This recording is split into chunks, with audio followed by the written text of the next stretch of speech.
Hello बच्चों, welcome to the class of Vikas sir, the finest and easiest way to learn the concepts. I am back with my new video. In this video, we will discuss about Hooke's law as well as stress strain curve. बच्चों, हमने हमारे previous lecture में strain and stress क्या होता है उसके बारे में बात की थी, और अगर आपने हमारा प्रीवियस लेक्चर नहीं देखा है तो पहले वो जाके देखो, तो आपको स्ट्रेन एंड स्ट्रेस का जो कंसेप्ट है वो क्लियर होगा। और अगर आपको दोनों के कंसेप्ट क्लियर हो गए तो आप इजीली यहाँ से ये स्ट्रेस स्ट्रेन कर्व है उसको आसानी से समझ सकोगे। एंड यहाँ पे आपको जो हुक्स लॉ है वो भी ज़्यादा कंसेप्ट क्लियर होगा उसका भी, और ज़्यादा उसमें पता चलेगा। तो बच्चों फिर से थोड़ा रिवाइज कर लेते हैं, because this is a best way to connect our self with the topic. तो पहले बात करते हैं कि स्ट्रेस क्या होता है।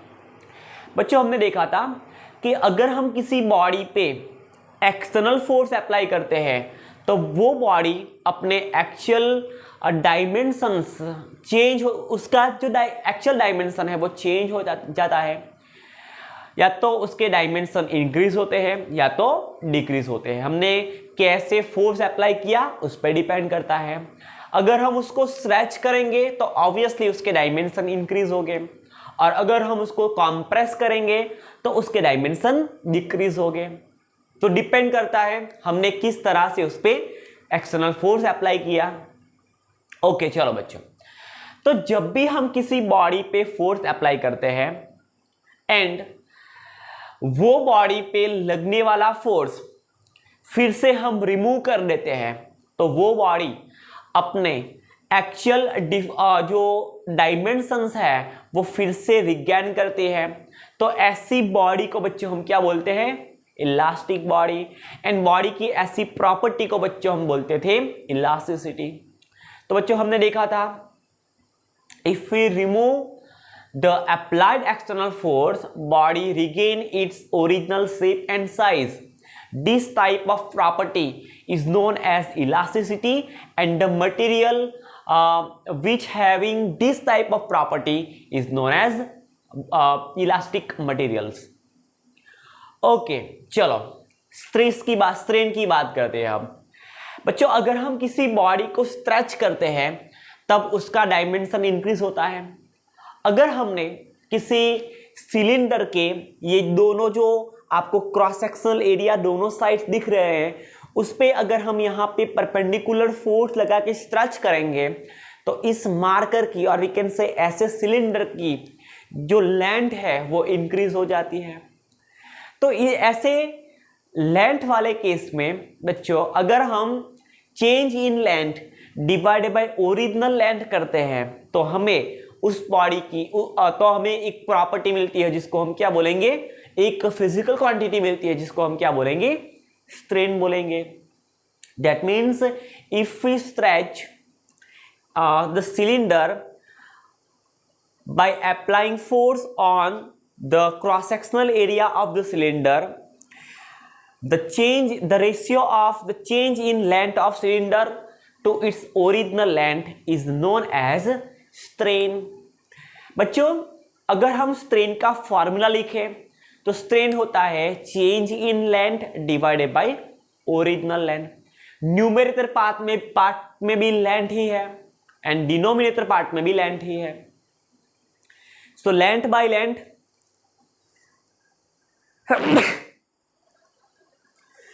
Excuse me, so length by length metre divided by metre is equal to unitless quantity हो जाएगी। तो ध्यान से सुनना, स्ट्रेस फाइंड करने का फॉर्मूला है हमारे पास restoring force per unit area, and strain find करने का हमारे पास फॉर्मूला है चेंज इन लेंथ और we can say change in dimensions divided by original dimension. Okay, and ये जो स्ट्रेन है बच्चों वो डायमेंशनलेस फिजिकल क्वांटिटी है। चलो तो अब हम दोनों को मिला के दोनों के बीच का रिलेशन निकालते हैं और उस रिलेशन को बच्चों हम क्या बोलेंगे? हुक्स लॉ बोलेंगे। चलो तो देखते हैं हुक्स लॉ क्या है। For small deformation the stress and strain are proportional to each other, और हम यहाँ पे कुछ ऐड कर सकते हैं, for small amount of deformation the stress and strain are directly proportional to each other. This is known as Hooke's law. बच्चों, अगर हम किसी बॉडी पे एक्सटर्नल फोर्स अप्लाई करते हैं तो वो बॉडी डिफॉर्म होती है। अगर हमने जो एक्सटर्नल फोर्स अप्लाई किया था वो फिर से रिमूव कर देते हैं तो बॉडी अपना एक्चुअल शेप एंड साइज फिर से रिगेन करती है। तो रिगेन करने के लिए उस बॉडी पे हमने जो फोर्स अप्लाई किया था उसकी अपोजिट डायरेक्शन में रिस्टोरिंग फोर्स प्रोड्यूस होता है। उस प्रोड्यूस होने वाले restoring force per unit area को बच्चों हम क्या बोलेंगे? स्ट्रेस बोलेंगे। तो जब भी हम अगर किसी बॉडी पे स्ट्रेन इंक्रीज होता है, स्ट्रेस इंक्रीज होता है तो स्ट्रेन भी इंक्रीज होगा। ऑब्वियस सी बात है, अगर हम किसी बॉडी पे जितना ज्यादा फोर्स अप्लाई करेंगे उतना वो अपने एक्चुअल शेप एंड साइज से और वी कैन से अपने एक्चुअल डायमेंशन से कुछ ज्यादा चेंज होगा। Okay, so for the small amount of deformation, अगर हम ज्यादा डिफॉर्म करेंगे तब ये जो हुक्स लॉ है वो वैलिड नहीं है, वो भी बात करेंगे। सो फिलहाल आप यहाँ पे फोकस करो। फॉर स्मॉल डिफॉर्मेशन, सिर्फ स्मॉल डिफॉर्मेशन के लिए ही ये एप्लीकेबल है।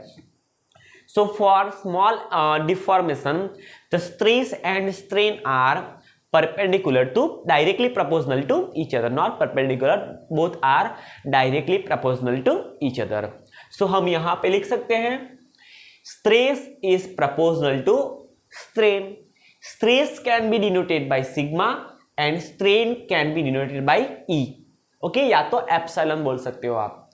सो ऐसे हम अगर सिंबल ऑफ प्रोपोर्शनलिटी ऐड करेंगे तो हम यहाँ पे लिख सकते हैं स्ट्रेस इज इक्वल टू, हम यहाँ पे एक कांस्टेंट ऐड करेंगे multiply by strain as it is.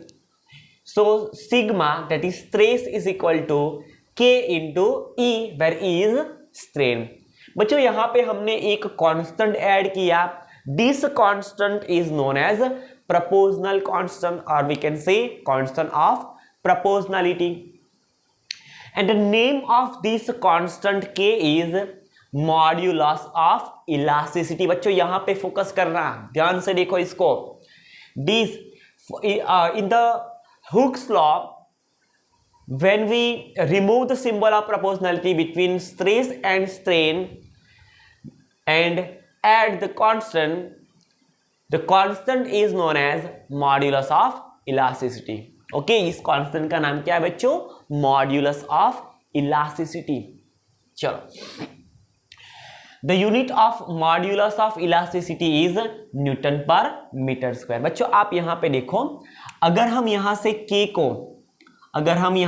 के को क्या करेंगे? सब्जेक्ट बनाएंगे। So we can write sigma divided by E.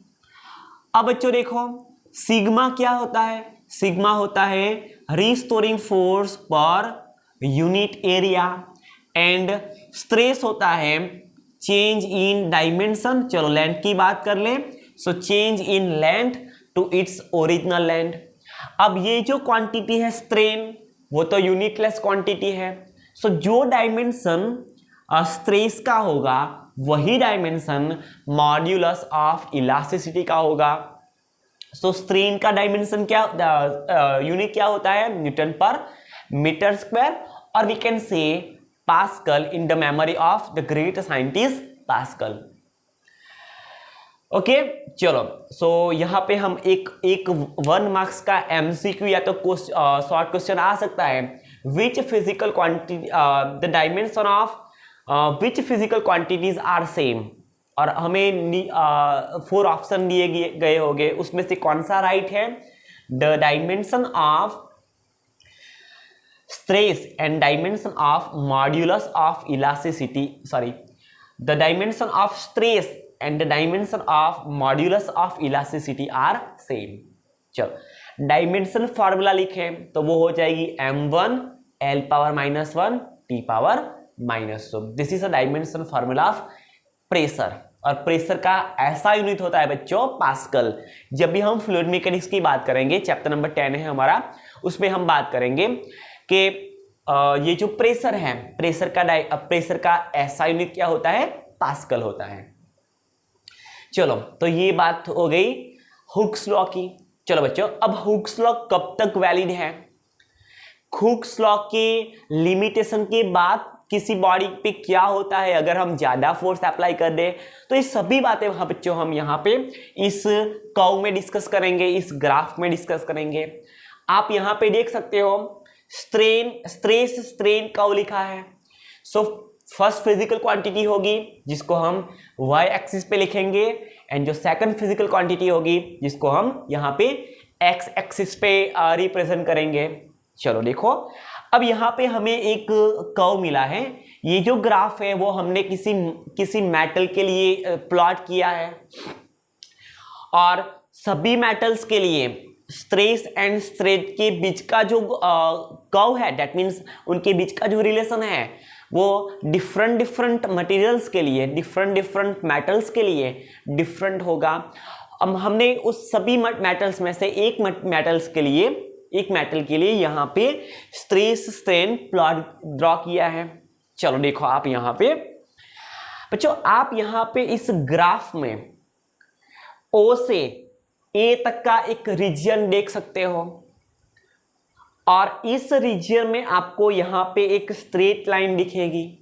That means आप यहाँ पे फोकस करो, for small deformation the stress and strain are directly proportional to each other.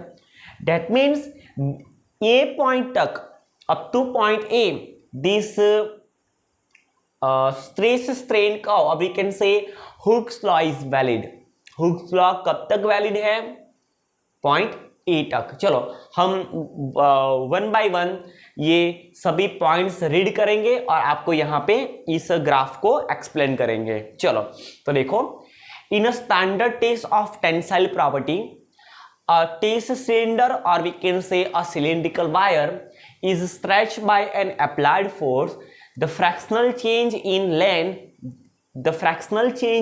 that means the change in length to its original length, or we can say the ratio of change in dimension to its original dimension, which is known as strain, and applied force needed to cause the strain are recorded. बच्चों, हमने किसी cylinder पे, किसी metallic cylindrical wire पे force apply किया, external force apply किया, और applied external force का मैग्नीट्यूड इंक्रीज करने पे हमें क्या रिजल्ट मिला, उस रिजल्ट को बच्चों हमने यहाँ पे ग्राफ में रिप्रेजेंट किया है। चलो तो देखो, for the region between O to A, आप यहाँ पे O से A तक का रीजन आप देख सकते हो। Between region O to A the curve is linear, आपको ये कर्व लीनियर कर्व दिख रहा है। In this region Hooke's law is obey. Hooke's law कब तक वैलिड है? इस पॉइंट A तक। आप देख सकते हो यहां से यहां तक जो ग्राफ मिला हमें वो लीनियर ग्राफ मिला। वो ऐसा इंडिकेट कर रहा है कि भाई स्ट्रेस की वैल्यू इंक्रीज होने पे स्ट्रेन भी इंक्रीज हुआ। Okay, so graph is linear. So up to point A in the curve from O to A, from up to point A this material obey Hooke's law. That is, the region the body regain its original shape and size, or we can say dimension, on removal of applied force. देखो, point A तक अगर हमने किसी body पे force apply किया होगा तो वो बॉडी अपने एक्चुअल शेप एंड साइज से डिफॉर्म हो गई।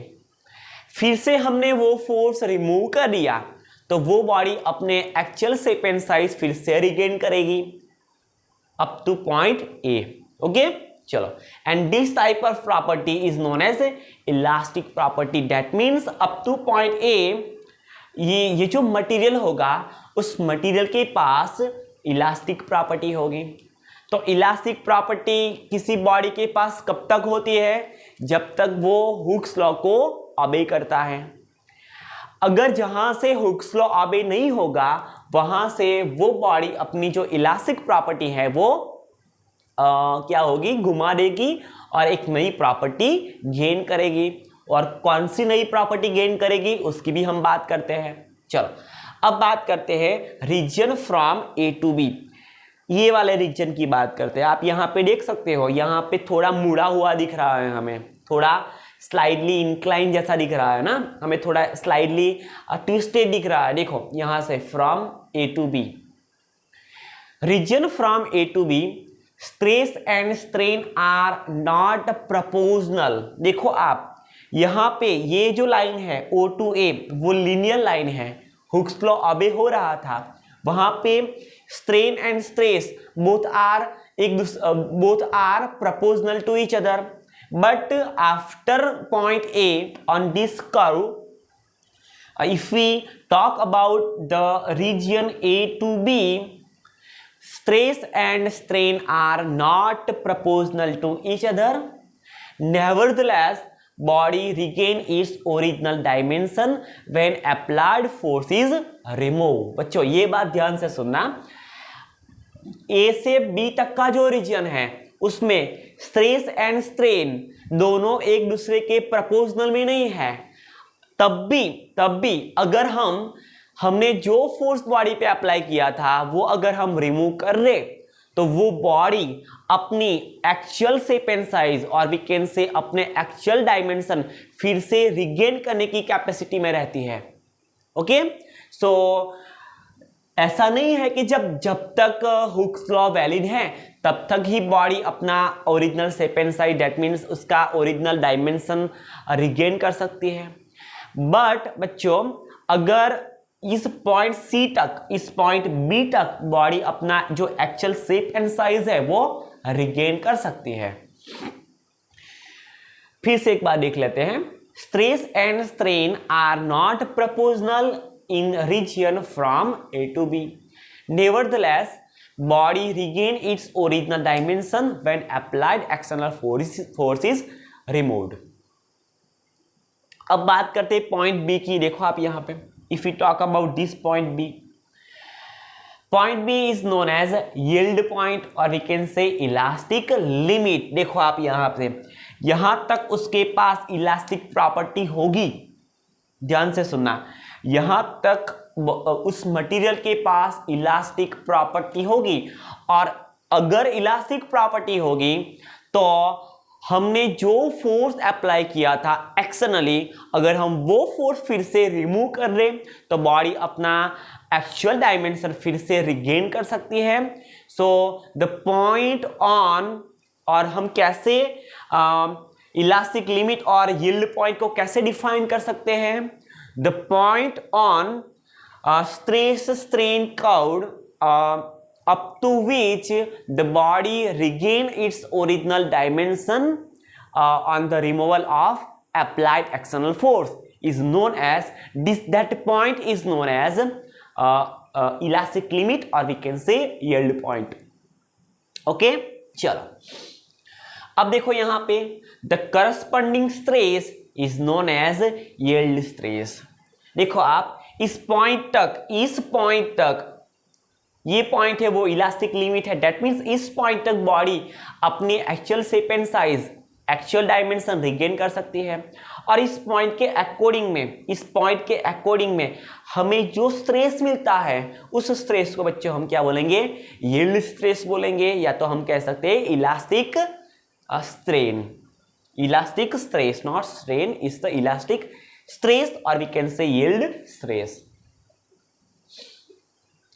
Reason from B to D, अगर हम यहां पे बी से डी तक का जो रीजन है, जो कर्व है उसकी बात करें, so if you talk about the curve from B to D, point B to D, if the load is increase further the stress develop exceed the yield stress and strain increase rapidly even for a small change in stress. देखो आप यहां पे, अगर हम B point से, that means elastic limit से ज्यादा अगर हम उस बॉडी पे एक्सटर्नल फोर्स अप्लाई कर देते हैं, तब for small change in stress, हम स्लाइडली थोड़ा स्ट्रेस चेंज करते हैं तो बॉडी में जो स्ट्रेन प्रोड्यूस होगा वो ज्यादा होगा। That means for small amount of change in stress there will be the larger change in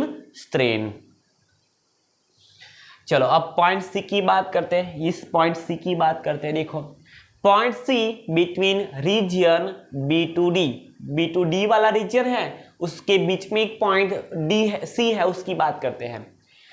When load is removed, load means हमने जो एक्सटर्नल फोर्स अप्लाई किया था बॉडी को डिफॉर्म करने के लिए, अगर हम वो फिर से रिमूव कर देते हैं तो क्या होता है? When a load is removed, the body does not regain its original dimension। हमने बोला था कि भाई इस पॉइंट बी तक ही बॉडी अपने एक्चुअल डायमेंशन रिगेन कर सकती है on the removal of applied external force, because this point B is the elastic limit और we can say yield point. उसके बाद का जो रीजन है वहां तक बॉडी चली गई, उस रीजन में मटेरियल चला गया, तो body on the removal of applied external force वो फिर से अपना एक्चुअल डायमेंशन रिगेन नहीं करेगी। In this case even when the stress is zero, अब देखो यहां पे ये जो लाइन है ब्लू मार्कर वाली, उसको ज्यादा फोकस करना। In this case even when the stress is removed, the strain is not zero। देखो आप यहां पे after point B, that means after elastic limit, अगर हम स्ट्रेस को जीरो भी कर दे, तब भी बॉडी में जो स्ट्रेन होगा वो कभी जीरो नहीं होगा। दैट मीन्स स्ट्रेन तो प्रोड्यूस होगा ही होगा on the removal of stress. चलो, the material is said to have permanent set, that means उसकी जो प्रॉपर्टी है बच्चों, permanent set means what, permanently वो डिफॉर्म हो गया, तो उसने अपनी जो इलास्टिक प्रॉपर्टी है वो घुमा दी और उसकी जो इलास्टिक प्रॉपर्टी है वो रिमूव हो गई, तो वो अब एक नई प्रॉपर्टी गेन करेगा और उस नई प्रॉपर्टी को बच्चे हम क्या बोलेंगे? Plastic property of the material. The property of the material in which the body does not regain its original dimension on the removal of the applied external force, the region is known as, or we can say the property of the body or material is known as plastic property, and this type of deformation is known as plastic deformation। Up to elastic limit तक body में जो deformation हो रहा था, किसकी वजह से? Due to applied external force. तो ऐसे डिफॉर्मेशन को बच्चे हम क्या बोल रहे थे? Elastic deformation. But after elastic limit और we can say after yield point, हमने बॉडी पे कुछ फोर्स अप्लाई किया और बॉडी पे लगने वाला जो फोर्स था वो फिर से रिमूव किया, तो बॉडी ने अपना जो एक्चुअल शेप एंड साइज है और वी कैन से अपना जो एक्चुअल डायमेंशन है वो फिर से रिगेन नहीं किया। दैट मीन्स वो परमानेंटली डिफॉर्म हो गई और we can say permanent set हो गई। तो ऐसी प्रॉपर्टी को बच्चों हम क्या बोलेंगे? उस मटेरियल की प्लास्टिक प्रॉपर्टी बोलेंगे। And this type of deformation in which body does not regain its original dimension on the removal of the applied external force is known as plastic deformation. चलो अब बात करते हैं पॉइंट डी की। The point D is known as the ultimate tensile stress of the material। Okay, ultimate tensile stress। Point C के बाद भी ये जो बॉडी है उसमें कुछ स्ट्रेन तो प्रोड्यूस होगा ही होगा। डेट मीन्स उसकी जो लेंथ है वो इंक्रीज होती ही जाएगी। आफ्टर इलास्टिक लिमिट वो डिफॉर्म हो गया और उसने प्लास्टिक प्रॉपर्टी गेन कर ली। और प्लास्टिक प्रॉपर्टी गेन करने के बाद भी अगर हम ज़्यादा फोर्स अप्लाई करते जाएंगे in the form of stretch या तो कंप्रेस, तो बॉडी जो है वो अपना एक्चुअल जो डायमेंशन है वो फिर से घुमाती जाएगी। दैट मीन्स उसमें स्ट्रेन तो प्रोड्यूस होता जाएगा।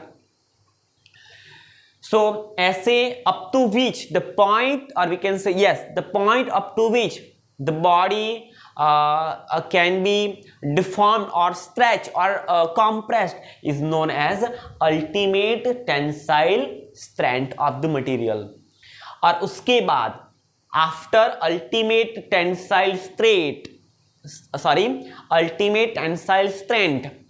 the body will be deformed, or we can say not deformed, it body will be fracture। that means वो break हो जाएगी या तो वो फट जाएगी।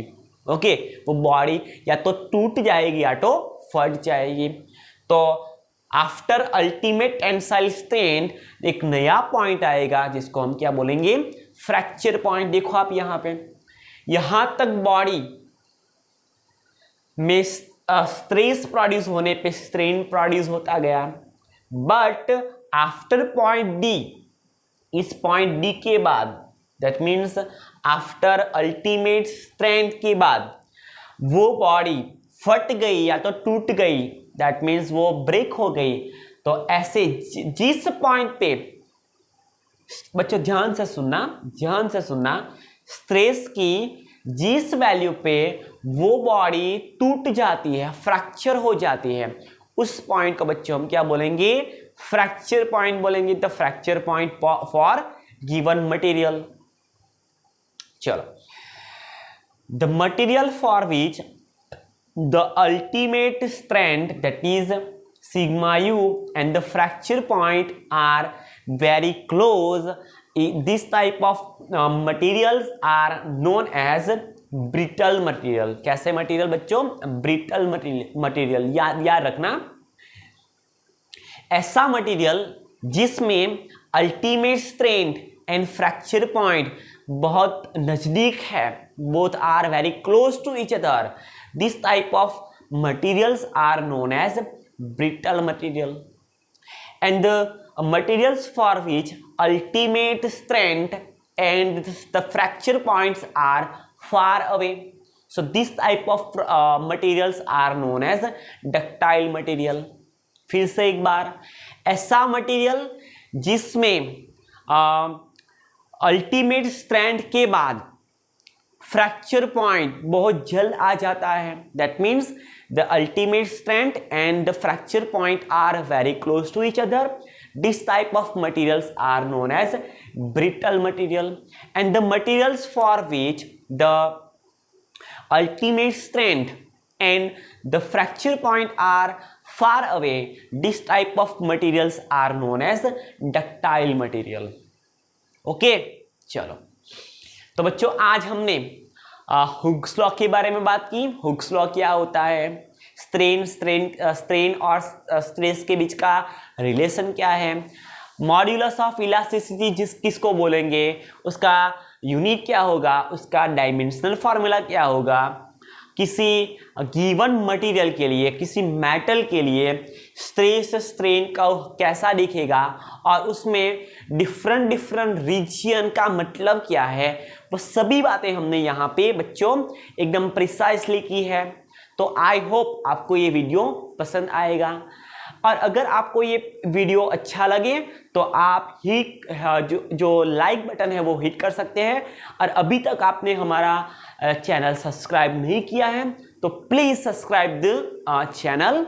एंड अगर आपने चैनल को सब्सक्राइब कर लिया तो ऐसे बढ़िया जो लेक्चर्स है वो आप जैसे ही अपलोड होंगे वो आपको नोटिफिकेशन में मिल जाएंगे, तो आप इजीली वहां से देख सकते हो।